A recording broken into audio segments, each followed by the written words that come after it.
যাক, এখানে হচ্ছে টোটাল অ্যান্টেরিয়র পিটুইটারিতে টোটাল হচ্ছে 5 ধরনের সেল থাকে। এই 5 ধরনের সেল হচ্ছে 1 নম্বর সোমাটোট্রপস, তারপরে আসবে হচ্ছে কর্টিকোট্রপস,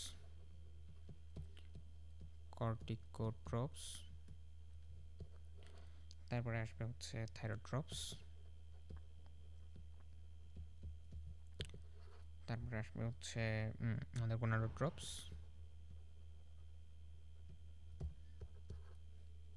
শেষে আসতেছে হচ্ছে আমাদের ল্যাক্টোট্রপস।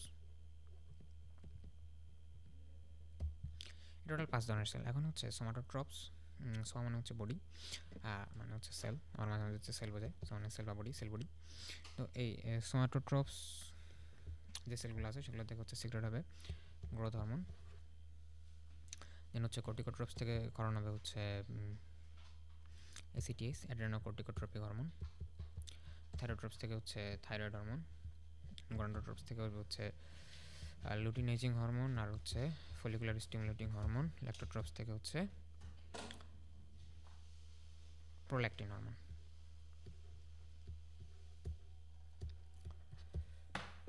টোটাল গেল এই 5 টাইপের সেল, এবং এই 5 থেকে হচ্ছে আমাদের এটা ক্ষরণ হলো। এখন ডিরেক্ট তো আর এই সেলগুলো হচ্ছে এমনি এমনি ক্ষরণ হবে না, এর জন্য হাইপোথ্যালামাস থেকে স্টিমুলেশন আসতে হবে।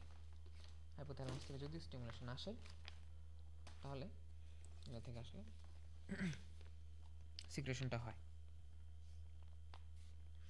হাইপোথ্যালামাস কী করবে? হাইপোথ্যালামাস হচ্ছে রিলিজিং এবং হচ্ছে ইনহিবিটিং যে হরমোনগুলো আছে, সেই ইনহিবিটিং এবং রিলিজিং যে হরমোনগুলো আছে এই হরমোনগুলো হচ্ছে ক্ষরণ করবে, এবং এই হরমোনগুলো আসবে হচ্ছে মেইনলি হাইপোথ্যালামিক হাইপোফাইশিয়াল পোর্টালস ভেসেলস যে আছে সে হাইপোথ্যালামিক হাইপোফাইশিয়াল পোর্টাল সিস্টেমের মাধ্যমে, পোর্টাল ভেসেলের মাধ্যমে হচ্ছে অ্যান্টেরিয়র পিটুইটারিতে যাবে, এবং অ্যান্টেরিয়র পিটুইটারিতে যায় হচ্ছে তারপরে সে সিক্রেশন ঘটাবে। ঠিক আছে?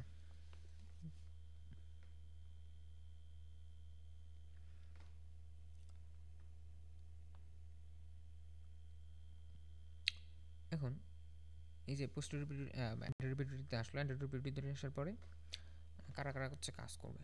এখানটা হচ্ছে টোটাল 6 ধরনের স্টিমুলেটিং এবং হচ্ছে ইনহিবিটিং হরমোন। তার ভিতর আমরা যদি বলি তাহলে টোটাল হচ্ছে 6টার ভিতরে টোটাল 4টা স্টিমুলেটিং হরমোন এবং হচ্ছে 2টা ইনহিবিটিং হরমোন। এই 4টা স্টিমুলেটিং হরমোনের ভিতরে আছে হচ্ছে growth hormone releasing hormone,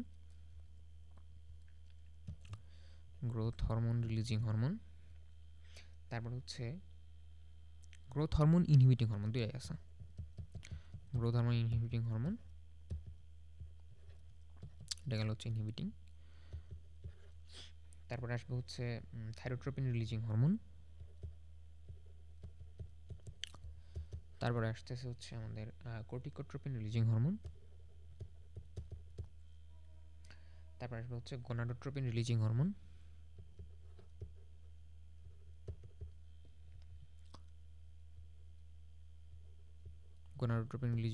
and শেষে আসবে হচ্ছে প্রোল্যাকটিন ইনহিবিটিং হরমোন। এই GnRH এটা হচ্ছে ডিরেক্ট জায়গায় কাজ করবে হচ্ছে সোমাটোট্রপসের উপরে, অ্যান্ড সেখান থেকে ক্ষরণ হবে হচ্ছে আমাদের গ্রোথ হরমোন। এটা হচ্ছে সোমাটোট্রপসের উপরে যা কাজ করবে এবং সেটাকে হচ্ছে গ্রোথ হরমোন সিক্রেট করার জন্য ইনহিবিট করবে, এবং সেখানে হচ্ছে গ্রোথ হরমোন সিক্রেশন কমে যাবে। তারপর আসবে হচ্ছে থাইরোট্রপিন রিলিজিং হরমোন। এই থাইরোট্রপিন রিলিজিং হরমোন কী করবে? থাইরয়েড স্টিমুলেটিং হরমোন এবং হচ্ছে থাইরয়েড স্টিমুলেটিং হরমোন অ্যান্ড হচ্ছে প্রোল্যাকটিন ক্ষরণের জন্য হচ্ছে স্টিমুলেশন দিবে। ঠিক আছে? এগুলো হচ্ছে রিলিজ করবে। তারপরে কর্টিকোট্রপিন রিলিজিং হরমোন থেকে যাবে হচ্ছে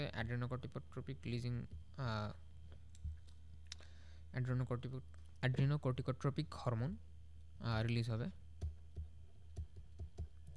তারপর হচ্ছে গোনাডোট্রপিন রিলিজিং হরমোন, এখান থেকে হচ্ছে আমাদের রিলিজ হবে হচ্ছে follicular stimulating hormone and luteinizing hormone. আর প্রোল্যাকটিন ইনহিবিটিং হরমোন, এটা হচ্ছে আমাদের প্রোল্যাকটিন ক্ষরণ কমায় দেয়, প্রোল্যাকটিন সিক্রেশন ইনহিবিট করে। ঠিক আছে।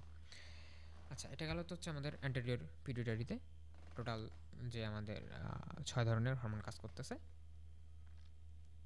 এবং টোটাল 5 ধরনের সেলের উপরে 6 ধরনের হচ্ছে রিলিজিং হরমোন। এটা হচ্ছে ডিরেক্ট থেকে আসতেছে, হাইপোথ্যালামাস থেকে আসতেছে। হাইপোথ্যালামাস থেকে আসার পরে ডিরেক্ট পোস্টেরিয়র পিটুইটারি হরমোনের যে হচ্ছে সেলগুলো আছে, এগুলো মেনলি বৈশিষ্ট্য কী ছিল? এপিথেলয়েড। ঠিক আছে, এপিথেলয়েড যে সেলগুলো আছে সেগুলো কিন্তু ক্ষরণ করতেছে। এখন আসি যদি হচ্ছে posterior pituitary hormone. Posterior pituitary hormone কীভাবে কাজ করে? এখানে পোস্টেরিয়র পিটুইটারি হরমোনের যে সেলগুলো আছে এগুলো ডিরেক্ট হচ্ছে ক্ষরণ করে না, ডিরেক্ট কোনো সিক্রেশন করে না। ঠিক আছে, এরা হচ্ছে উপরে যে হাইপোথ্যালামাস আছে, হাইপোথ্যালামাসের ভিতরে সুপ্রাঅপটিক এবং প্যারাভেন্ট্রিকুলার, সুপ্রাঅপটিক অ্যান্ড প্যারাভেন্ট্রিকুলার সেল বিদ্যমান। সুপ্রাঅপটিক অ্যান্ড প্যারাভেন্ট্রিকুলার যে সেল আছে সেই দুইটা সেল থেকে হচ্ছে এডিএইচ এবং অক্সিটোসিন। এডিএইচ বলতে হচ্ছে অ্যান্টি ডায়ুরেটিক হরমোন, যেটা আরেকটা নাম হচ্ছে ভ্যাসোপ্রেসিন। ঠিক আছে, এই দুইটা হচ্ছে ক্ষরণ হবে।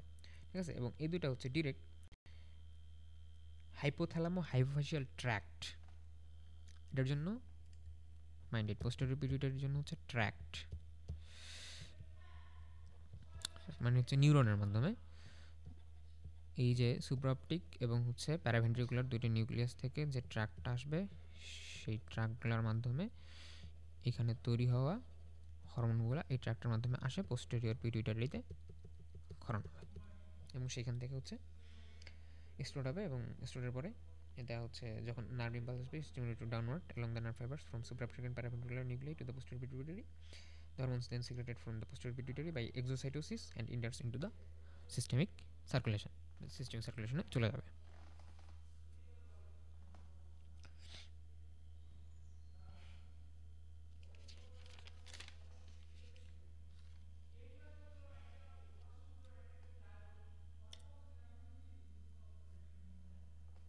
এখন অ্যাট ফার্স্ট আমাদের জানা লাগবে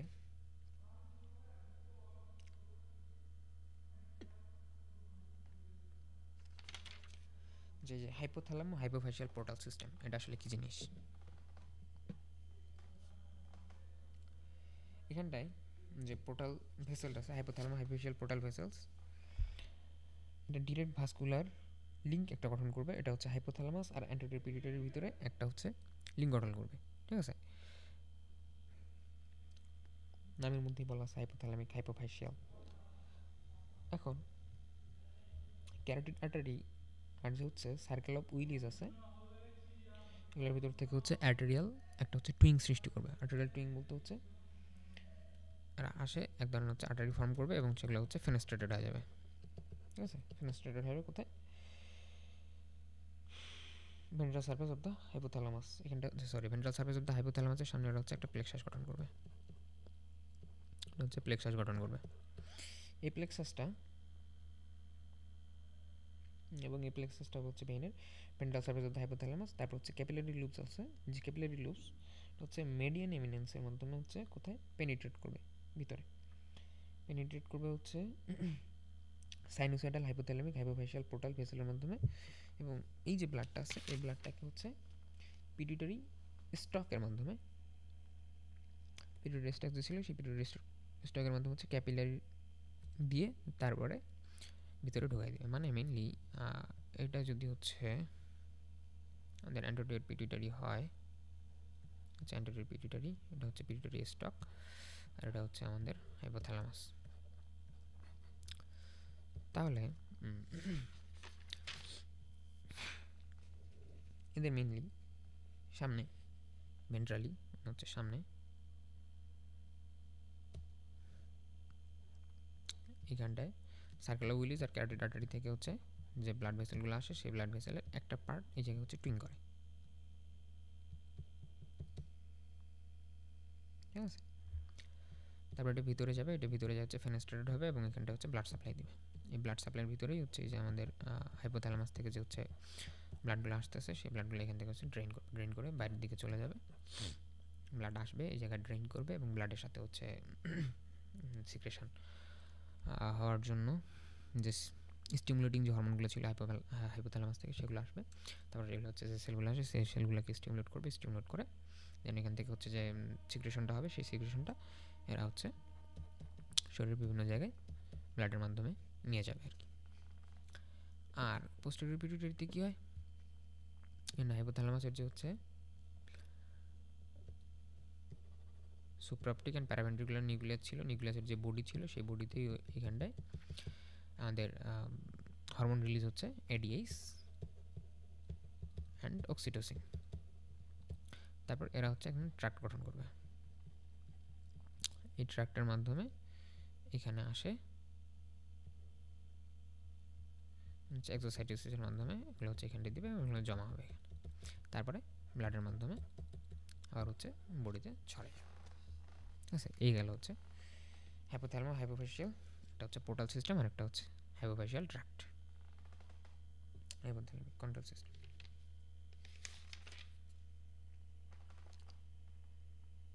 এখন যদি ডিরেক্ট বলে যে হাইপোথ্যালামিক হাইপোফেশিয়াল পোর্টাল ভেসেলের কাজ কি, তাহলে হচ্ছে hypothalamic hypophyseal portal vessels carry hypothalamic releasing and inhibiting hormones from the hypothalamus to the anterior pituitary.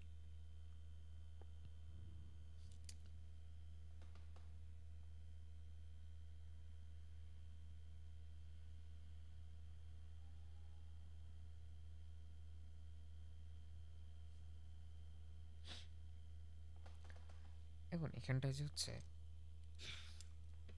আমরা হচ্ছে সেলগুলোর নাম বলছিলাম না, সোমাটোট্রপস, কর্টিকোট্রপস, থাইরোট্রপস, গোনাডোট্রপস এন্ড ল্যাপ্টোট্রপস। এগুলোর ভিতরে কিছু আছে হচ্ছে অ্যাসিডোফিলিক অ্যান্ড কিছু আছে হচ্ছে বেজোফিলিক। তার ভিতরে হচ্ছে সবচেয়ে বেশি বেজোফিলিক হচ্ছে অ্যাসিডোফিলিক হচ্ছে আমাদের সোমাটোট্রপস। অ্যাসিডোফিলিক এই কারণে যদি হচ্ছে গ্রোথ হরমোনের কারণে বা সোমাটোট্রপসগুলোতে যদি কোনো ধরনের হচ্ছে টিউমার হয় বা গ্রোথ হরমোন যদি বেশি হয়, তাহলে এখানটায় যে হচ্ছে টিউমারটা হবে ওটাকে বলা হচ্ছে অ্যাসিডোফিলিক টিউমার, অ্যাসিডোফিলিক টিউমার। এবং সেই সোমাটোট্রপসের ভিতরে যে হচ্ছে টিউমারটা হবে সেটা হচ্ছে অ্যাসিডের প্রতি আকর্ষণ দেখায় এবং এখানটায় অ্যাসিডিক যে ডাইগুলো আছে সেই অ্যাসিডিক ডাইগুলোর সাথে হচ্ছে স্ট্রংলি কানেক্টেড অবস্থায় থাকে।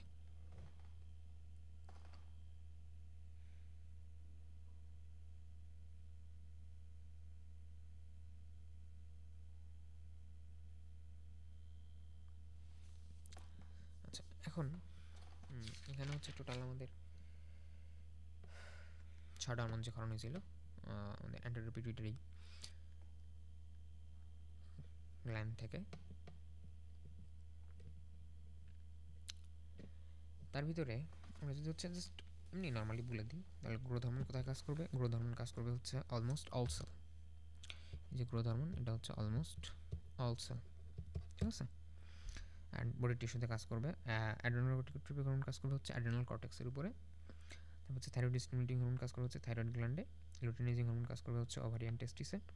ফলিকুলার স্টিমুলেটিং হরমোন সেটাও কাজ করবে ওভারিয়ান টেস্টিসে। হচ্ছে প্রোল্যাকটিন কাজ করবে হচ্ছে ব্রেস্টের মধ্যে। তো আমাদের এখানটায় মেনলি আলোচনা আছে হচ্ছে গ্রোথ হরমোন নিয়ে, আর কোনো হরমোন নিয়ে আলোচনা নাই।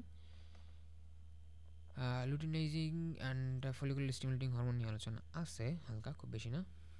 Thyroid stimulating hormone and thyroid হরমোনের জন্য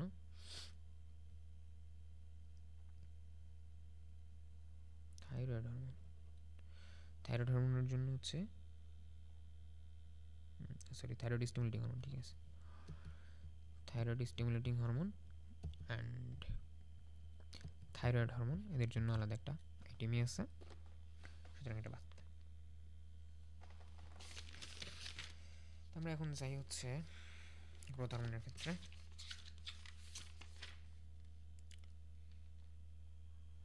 গ্রোথ হরমোন কোথায় কেমনে কি কাজ করে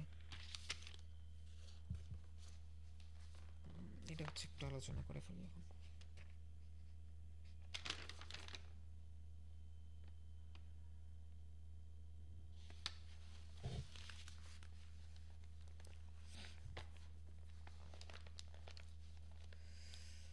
আচ্ছা, প্রথমে আসবে আমাদের গ্রোথ হরমোনের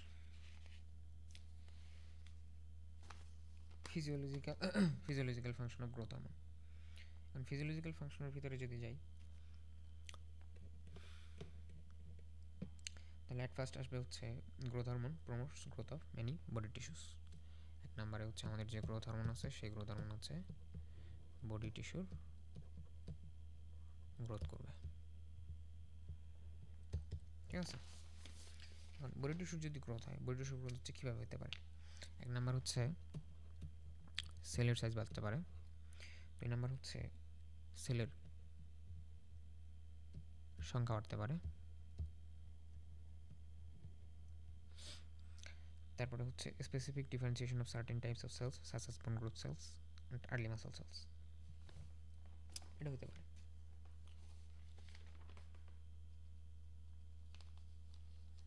তারপর আর কি হতে পারে? এই যে বোন growth similars bone and cartilage growth. Bone and cartilage growth করার জন্য আমাদের এখানটায় একটা মোস্ট ইম্পর্ট্যান্ট ফ্যাক্টর লাগবে, সেটা হচ্ছে সোমাটোমেডিন সি অথবা ইনসুলিন লাইক গ্রোথ ফ্যাক্টর 1।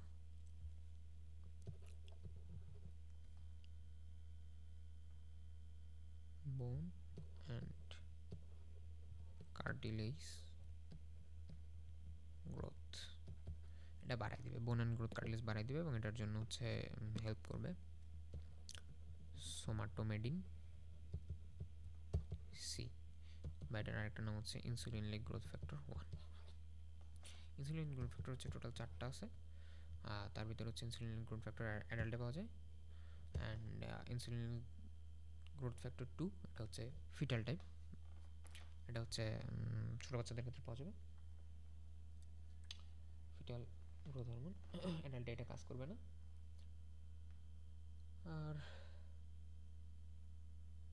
এটা আলাদা একটা কাজ আছে, সো এটা নিয়ে একটু পরে আলোচনা করবো, সমস্যা নেই। আর এই জায়গায় হচ্ছে কী হয়, কন্ড্রোজেনেসিস করে, কন্ড্রোজেনেসিস করলে হচ্ছে কী হবে, আমাদের যে সেলগুলো আছে যেগুলো হচ্ছে বোন তো দুইভাবে ফর্মেশন হয়, একটা হচ্ছে কার্টিলেজিনাস ফর্মে আর একটা আছে হচ্ছে মেমব্রেনাস।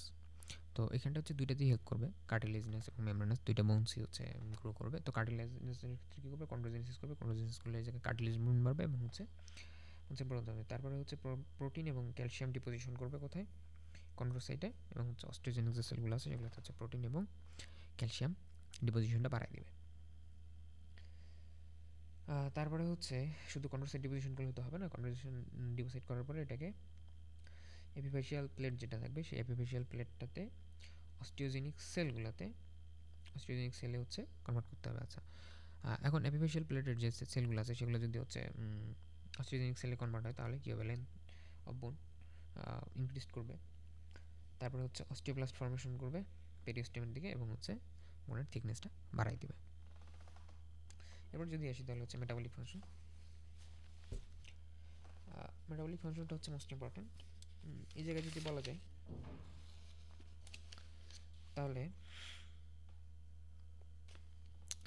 যেটা কাজ করবে, এক নম্বরে increased rate of protein synthesis in most cells of the body, increased mobilization of fatty acid from adipose tissue, and increased free fatty acids in the blood, and increased use of fatty acids for energy, and decrease the rate of glucose utilization throughout the body.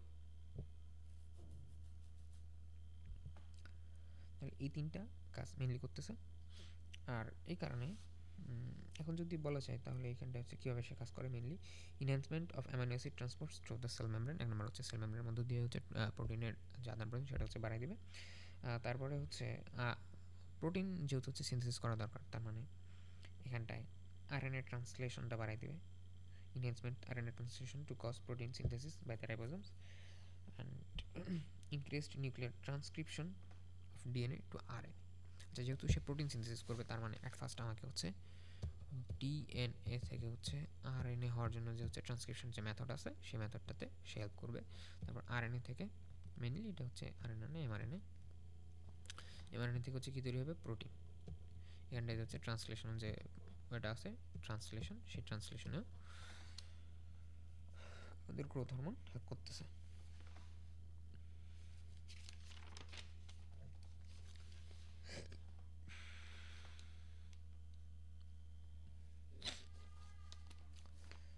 তারপরে এটা হচ্ছে decreased catabolism of প্রোটিনের যে catabolism আছে সেই catabolism হচ্ছে বন্ধ করে দিবে এবং অ্যামিনো অ্যাসিডের ক্যাটাবলিজম হচ্ছে কমাই দিবে, আর কার্বোহাইড্রেট রিজার্ভেশন করবে, এবং ফ্যাটি অ্যাসিডের হচ্ছে মেটাবলিজমটা বাড়াই দিবে। ঠিক আছে, তাহলে যদি আমরা নর্মালি বলতে যাই যে growth hormone enhances almost all facets of amino acids uptake and protein synthesis by cells while at the same time reducing the breakdown of proteins. এটা হচ্ছে গ্রোথ হরমোনের মেইন মেটাবলিক ফাংশন। আচ্ছা, এখন যেহেতু হচ্ছে কন্টিনিউয়াসলি এই জায়গায় আমাদের কি হচ্ছে ফ্যাটি অ্যাসিড ভাঙতেছে, ফ্যাটি অ্যাসিড ভেঙে হচ্ছে কী তৈরি হবে, অ্যাসিটাইল কোয়ে তৈরি হবে। ঠিক আছে, এখন যেহেতু অ্যাসিটাইল কোয়ে তৈরি হবে এবং এখানে হচ্ছে অ্যাসিটাইল কোয়ে থেকে কী তৈরি হতে পারে, কিটোসিস তৈরি হতে পারে। এখন এই যে কিটোসিস তৈরি হইতেছে, কিটোসিস হওয়ার যে ওয়েট আছে সেটাকে বলতেছি আমরা হচ্ছে কিটোজেনিক। এখন এই গ্রোথ হরমোনের কী আছে, কিটোজেনিক ইফেক্ট আছে। যেমন under the influence of excessive amounts of growth hormone, fat mobilization from adipose tissue sometimes becomes so great that large quantities of acetic acids are formed by the liver and released into the body fluids, thus causing ketosis. The excessive mobilization of fat from the adipose tissue also frequently causes fatty liver.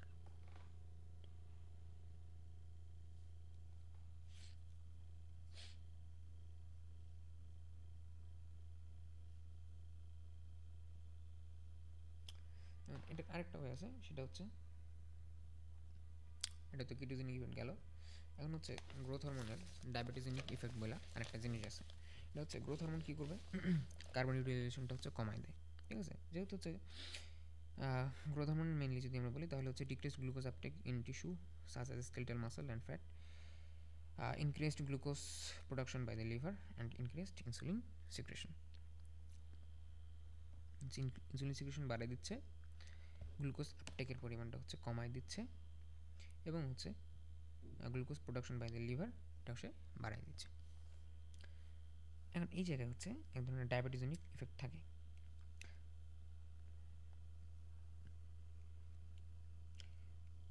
এখন এই যে তিনটা change হইলো, glucose decrease glucose uptake, increased glucose production by the liver, increased insulin secretion, এই যে চেঞ্জগুলো আছে এই চেঞ্জগুলো insulin resistance তৈরি করে। ঠিক আছে, ইনসুলিন রেজিস্ট্যান্স হলে কী হবে, ইনসুলিনের অ্যাকশন এই যে স্কেলেটাল মাসল, এডিপোস টিস্যু এবং এগুলাতে যে হচ্ছে গ্লুকোজ তৈরি হইতেছে, এগুলোতে হচ্ছে ইয়াতে ঢুকা দিতে হবে। ইনসুলিন কী করবে, সেলের ভিতরে মেটাবলিজমের জন্য সেগুলোকে ঢুকা দেবে, কিন্তু এই জায়গায় আসলে ইনসুলিনটা সেই কাজটা করতে পারতেছে না। তাহলে কী হইতেছে, আমাদের ইনসুলিন রেজিস্ট্যান্স তৈরি হইতেছে। আচ্ছা, দ্বিতীয় কথা হচ্ছে যে গ্লুকোজিনোসিস, এটা হচ্ছে ইনসুলিনের একটা কাজ হচ্ছে গ্লুকোনিওজেনেসিস ইনহিবিট করা, বাট এই কাজটাও করতে পারবে না। তাহলে এটাকে আমরা কী বলতেছি, এবং এই জায়গায় কম্পেনসেটরি যে মেকানিজম আছে সেই জায়গায় হচ্ছে আমাদের ইনসুলিন যে সিক্রেশন আছে সেই ইনসুলিন সিক্রেশনটা বাড়াই দিচ্ছে, বাট ইনসুলিন এই জায়গায় কাজ করতে পারতেছে না। তাহলে এটা কোন ধরনের একটা সমস্যা, এটা হচ্ছে একটা ডায়াবেটিক সমস্যা। এই জন্য এটাকে বলা হচ্ছে গ্রোথ হরমোন ডায়াবেটিজনিক ইফেক্ট আছে।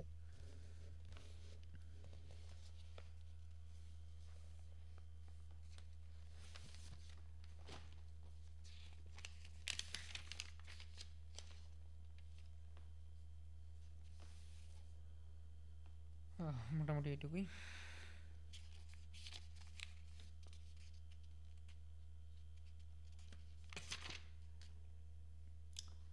এখন আমাদের হচ্ছে গ্রোথ হরমোন যে ছিল সেই গ্রোথ হরমোনের স্টিমুলেট গ্রোথ হরমোন যে সিক্রেশন কারা বাড়াই দেবে এবং কারা কমাই দেবে সেটা নিয়ে হচ্ছে আলোচনা আছে। এখন হচ্ছে কারা গ্রোথ হরমোন সিক্রেশনটা বাড়াই দেবে। তো এক নম্বর হচ্ছে ব্লাড গ্লুকোজ লেভেল যদি হচ্ছে কমে যায় তাহলে হচ্ছে secretion increased, decreased blood free fatty acids FFA, blood free fatty acid যদি হচ্ছে কমে যায়, তারপরে হচ্ছে অ্যামাইনো অ্যাসিড লেভেল আর্জিনিন বা অ্যামাইনো অ্যাসিড এটা যদি হচ্ছে বেড়ে যায়, তারপরে হচ্ছে ট্রমা, স্ট্রেস, এক্সাইটমেন্ট, এক্সারসাইজ এগুলোর ক্ষেত্রেও, ডিপ স্লিপের ক্ষেত্রে, তারপর হচ্ছে গ্রোথ হরমোন রিলিজিং হরমোন, তারপর আরেকটা হরমোন আছে হচ্ছে গ্রেলিন, এই হরমোনগুলো যদি হচ্ছে বৃদ্ধি পায়, স্ট্রেস যদি বাড়ে, এক্সাইটমেন্ট যদি বাড়ে, এক্সারসাইজ যদি বাড়ে, তাহলে ট্রমা যদি হয়, তাহলে হচ্ছে গ্রোথ হরমোন ইনক্রিজটা বৃদ্ধি পায়। আর ইনহিবিট হবে কখন? হচ্ছে ব্লাড গ্লুকোজ লেভেল যদি ইনক্রিজ করে, ব্লাড ফ্রি ফ্যাটি অ্যাসিড যদি হচ্ছে ইনক্রিজ করে,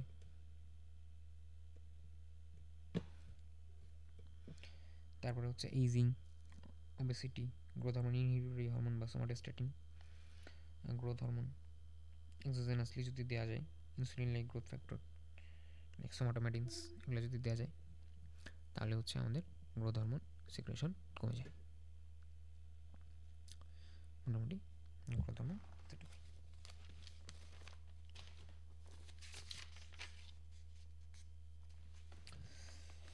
এখন আসি, যদি আমাদের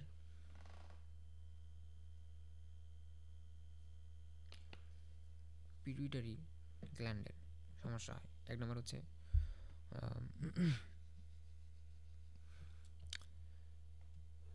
অ্যান্টেরিয়র পিটুইটারি যে গ্ল্যান্ড আছে, এতক্ষণ তো অ্যান্টেরিয়র পিটুইটারি এবং গ্রোথ হরমোন নিয়ে কথা বলতেছিলাম। অ্যান্টেরিয়র যে পিটুইটারি হরমোন আছে, অ্যান্টেরিয়র পিটুইটারি হরমোন এখানে যদি হচ্ছে লেশন হয়, তাহলে এইখানে এরা হচ্ছে পিটুইটারি যে 6টা হরমোন আছে, সেই 6টা হরমোন হচ্ছে তৈরি হতে পারবে না। ঠিক আছে, এটাকে বলা হচ্ছে প্যান হাইপোপিটুইটারিজম। প্যান হাইপোপিটুইটারিজম হলো হচ্ছে গ্রোথ ফ্যাক্টর বা গ্রোথ হরমোন রিলিজ হবে না বা কম হবে, খুবই কম হবে। এই জায়গায় টিউমার হয়, আর যদি একবারে ডিরেগুলেশন হয় তাহলে তো তৈরি হওয়ার কোনো সম্ভাবনা নেই। আর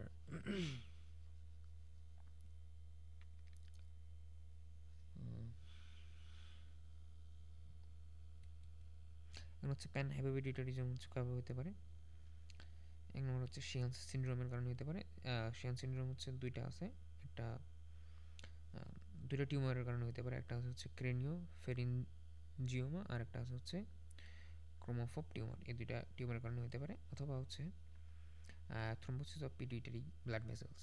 এই thrombosis of pituitary blood vessels আছে, সে হচ্ছে নিউলি মাদারের এক্সপিরিয়েন্সের ক্ষেত্রে যখন হচ্ছে আফটার সার্কুলেটরি শক হয়, সেই সার্কুলেটরি শকের সময় এটা হতে পারে প্যান হাইপোপিটুইটারিজম। আচ্ছা, আরেকটা আছে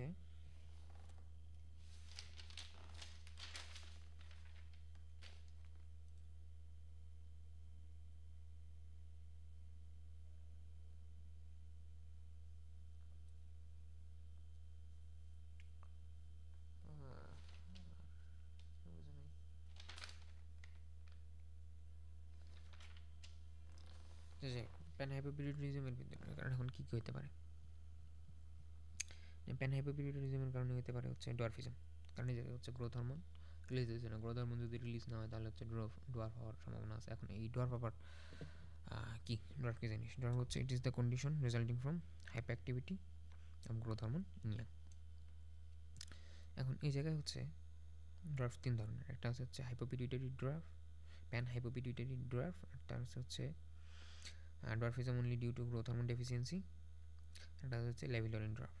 এখন প্যান হাইপোপিটুইটারি ড্রপ যেটা কজ হচ্ছে degree secretion of all hormones of anterior pituitary. এর ফিচার কী হবে? স্ট্যান্ডার্ড বাট প্রপোর্শনাল গ্রোথ খাটা হবে, কিন্তু হচ্ছে গ্রোথ হরমোন মানে প্রপোর্শনাল গ্রোথ ঠিকঠাক হবে। গোনাডস আর আন্ডারডেভেলপড, মানে গোনাডস ঠিকঠাক মতো ডেভেলপ করে নেই। Secondary sex characteristics do not develop, একদম প্রথম বাচ্চাকালে যা অবস্থা তাই থাকে। Sexual functions are depressed, sexual কোনো ফাংশন এই জায়গায় কাজ করবে না। তারপরে হচ্ছে dwarfism only due to growth hormone deficiency, এক্ষেত্রে persons are short, they are sexually mature, they can reproduce. Levi Lorain ডোয়ার্ফের ক্ষেত্রে এই জায়গায় হচ্ছে সবই ঠিকঠাক আছে, বাট এই জায়গায় সোমাটোমেটিন সি কাজ করে না। কিন্তু সোমাটোমেটিন সি কাজ করে না, এই কারণে হচ্ছে প্লাজমা গ্রোথ হরমোন নর্মাল অথবা হাই থাকতে পারে, intelligence normal and professional to each, সব কিছুই ঠিকঠাক, শুধু হচ্ছে সাইজটা বাড়েনি।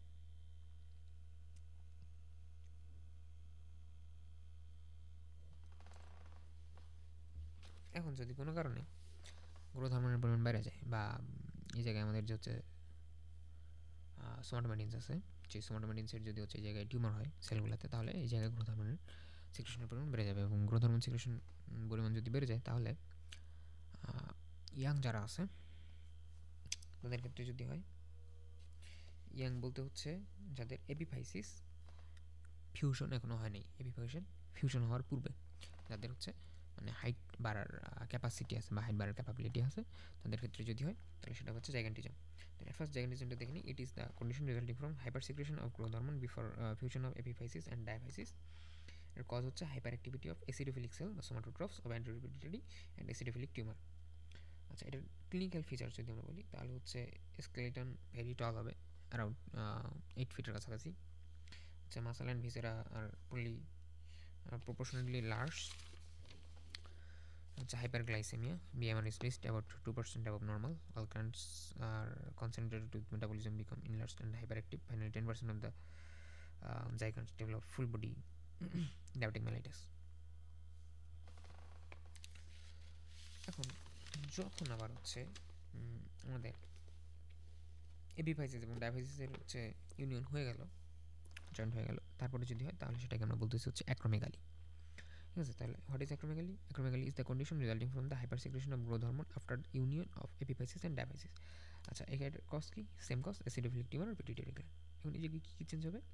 Enlargement of hand and feet, protrusion of lower jaw, prominent supra orbital disease, kyphosis. সব টিস্যুর ক্ষেত্রে কী হবে? স্কিন থিকেনিং হবে, enlargement of lips, nose and tongue, enlargement of hypothyroid glands, heart, liver, increased heel pad thickness. আচ্ছা, metabolic effects কি? Glucose intolerance, diabetes mellitus and hypertension। এই গেল হচ্ছে কজ।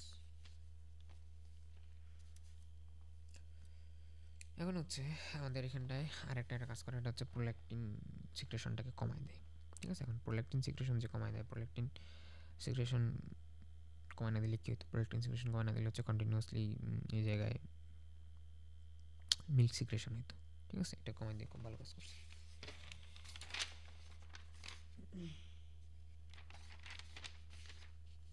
এখন আসি হচ্ছে posterior pituitary hormone. Posterior pituitary হরমোনে হচ্ছে আমাদের কী কী আছে? এডিএস, অ্যান্টিডায়োরেটিক হরমোন, অ্যান্ড এটার আরেকটা নাম হচ্ছে ভ্যাসোপ্রেসিন অ্যান্ড অক্সিটোসিন।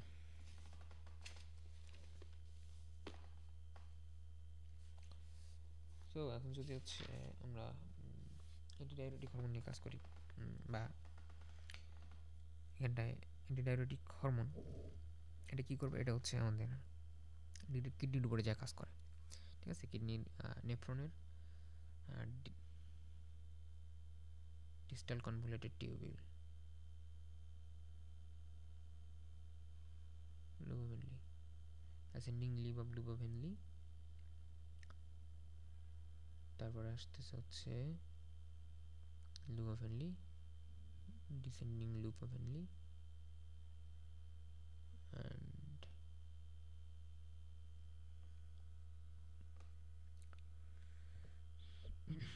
আচ্ছা, এটা কী করবে? Antidiuretic hormone. Antidiuretic hormone mainly হচ্ছে যে আমাদের কিডনি আছে, কিডনির যে ডিস্টাল কনভলিউটেড টিউবিউল আর কালেক্টিং টিউবিউল আছে, ডিস্টাল অ্যান্ড কালেক্টিং টিউবিউল। এই ডিস্টাল অ্যান্ড কালেক্টিং টিউবিউলে এই জায়গায় এরা হচ্ছে ওয়াটার ইমপারমিয়েবল। অ্যান্টিডায়োরেটিক হরমোন বা এডিএস এই জায়গাটাকে হচ্ছে ওয়াটার পারমিয়েবল করে তোলে। ঠিক আছে, increased H2O authorization from distal and collecting tubule of the kidney make the hypertonic and decreased urine volume, decrease osmolarity of sodium concentration of ECF by increasing water resorption. Pressure effect key: the higher concentration of vasopressin causes vasoconstriction and thus increased blood pressure. That is why this is called vasopressin. Whereas minute contraction of antidiuretic hormone causes increased water conservation by the kidney, higher concentration of ADs have a potent effect of constrict of arterioles throughout the body and therefore increasing the arterial pressure. For this reason, ADs is called vasopressin. And other কিছু function আছে, এই ফাংশনগুলোর ভিতরে আছে হচ্ছে যেমন glycogenolysis in liver, increased adrenocorticotropic hormone secretion from anterior pituitary, contraction of the smooth muscles of the intestine, ureter and urinary bladder, causes movement of the stomach and intestine, etc. হচ্ছে antidiuretic effect এটা কীভাবে কাজ করে? Antidiuretic hormone binds with B2 receptor of the principal cells of the distal convoluted tubule and collecting duct, that is stimulate adenyl cyclase, increase cyclical AMP, adenine monophosphate. তারপর হচ্ছে water channel okiopodin translocated from the endosomes to the luminal membrane of the principal cells. Then water permeability of the distal membrane table and collecting duct increased and water reabsorption increased. The mechanism of pressure effect, vasopressin causes vasoconstriction and thus increased blood vessels, like ADS by antidiuretic hormone bind with VU1 receptors in vascular smooth muscles. Then it stimulates phospholipase C. Then degradation of phosphatidyl inositol biphosphate বা PIP2. এরপরে হচ্ছে এটা increase করবে IP3 তে, ফসফোটাইডিল inositol, degradation of phosphatidyl inositol biphosphate PIP2. তারপর এটা হচ্ছে increase করবে হচ্ছে IP3। দেন এটা হচ্ছে ইন্ট্রাসেলুলার ক্যালসিয়ামের কনসেন্ট্রেশনটা বাড়াই দিবে, ইন্ট্রাসেলুলার হচ্ছে ক্যালসিয়াম বাড়াই দিবে। তারপর হচ্ছে contraction of vascular smooth muscles, হচ্ছে vasoconstriction and blood pressure increased. Control of secretion of ADS, ECF এর যদি অসমোলারিটি বাড়ে তাহলে হচ্ছে অসমোরিসেপ্টর ইন দ্য হাইপোথ্যালামাস, এটা হচ্ছে স্টিমুলেট হবে, স্টিমুলেট হলে ADS সেক্রেশন বাড়ে যাবে। আবার ECF এ যদি হচ্ছে অসমোলারিটি কমে যায় তাহলে হচ্ছে অসমোরিসেপ্টর ইন দ্য হাইপোথ্যালামাস, এটা হচ্ছে স্টিমুলেট হবে না, এটা তখন স্টিমুলেট হবে। স্টিমুলেট হলে ADS সেক্রেশনটা কমে দেয়। আচ্ছা, volume effect, blood volume after haemorrhage, blood volume কমে যাবে after haemorrhage, low pressure in the atrium, এবং এখান থেকে হচ্ছে low pressure receptor of the atrium যেটা আছে সেটা স্টিমুলেট হবে। Impulse pass through the vagus nerve to the medulla, then to the hypothalamus, and hypothalamus activate হবে এবং ADS সেক্রেশন বাড়াই দেবে। ADS সেক্রেশন বাড়ানোর জন্য কিছু ফ্যাক্টর আছে, যেমন হচ্ছে increased plasma osmolarity, increased blood আর ECF volume, decreased blood pressure, nausea, vomiting, hypoxia, emotion, stress, exercise, standing, angiotensin II, Syntrac like morphine, nicotine, clofeprate, etc. Decreased plasma osmolarity, increased blood or ECM volume, increased blood pressure, drugs like alcohol, এগুলো হচ্ছে ADS secretion হচ্ছে কমাই দেবে। দেন যদি আসি হচ্ছে diabetes insipidus, diabetes insipidus is nothing, it is the syndrome of passage of large volume of dilute urine that results from deficiency of ADAs or failure of kidney to respond to ADAs. Types and cause, two types, এটা হচ্ছে central diabetes insipidus আর একটা হচ্ছে nephrogenic diabetes insipidus. Central diabetes insipidus হচ্ছে caused by failure to produce and release diuretic hormone from hypothalamus, head injury with damaged pituitary gland, brain tumor, infections such as meningitis, encephalitis, etc. Nephrogenic হবে caused by a failure of kidney to respond to antidiuretic hormone in kidney disease. Symptoms হচ্ছে polyuria and polydipsia. And then at last আসে হচ্ছে oxytocin. অক্সিটোসিনের আমার কোনো কাজ নেই। অক্সিটোসিনের কাজ হচ্ছে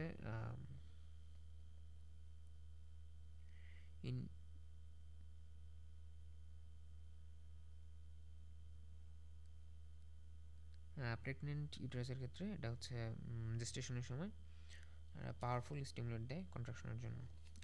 ইউটারাসের হচ্ছে কন্ট্রাকশনের জন্য পাওয়ারফুল স্টিমুলেট দেয়। In hyposectomized animal, the duration of labor is prolonged, indicating a possible effect of oxytocin during delivery.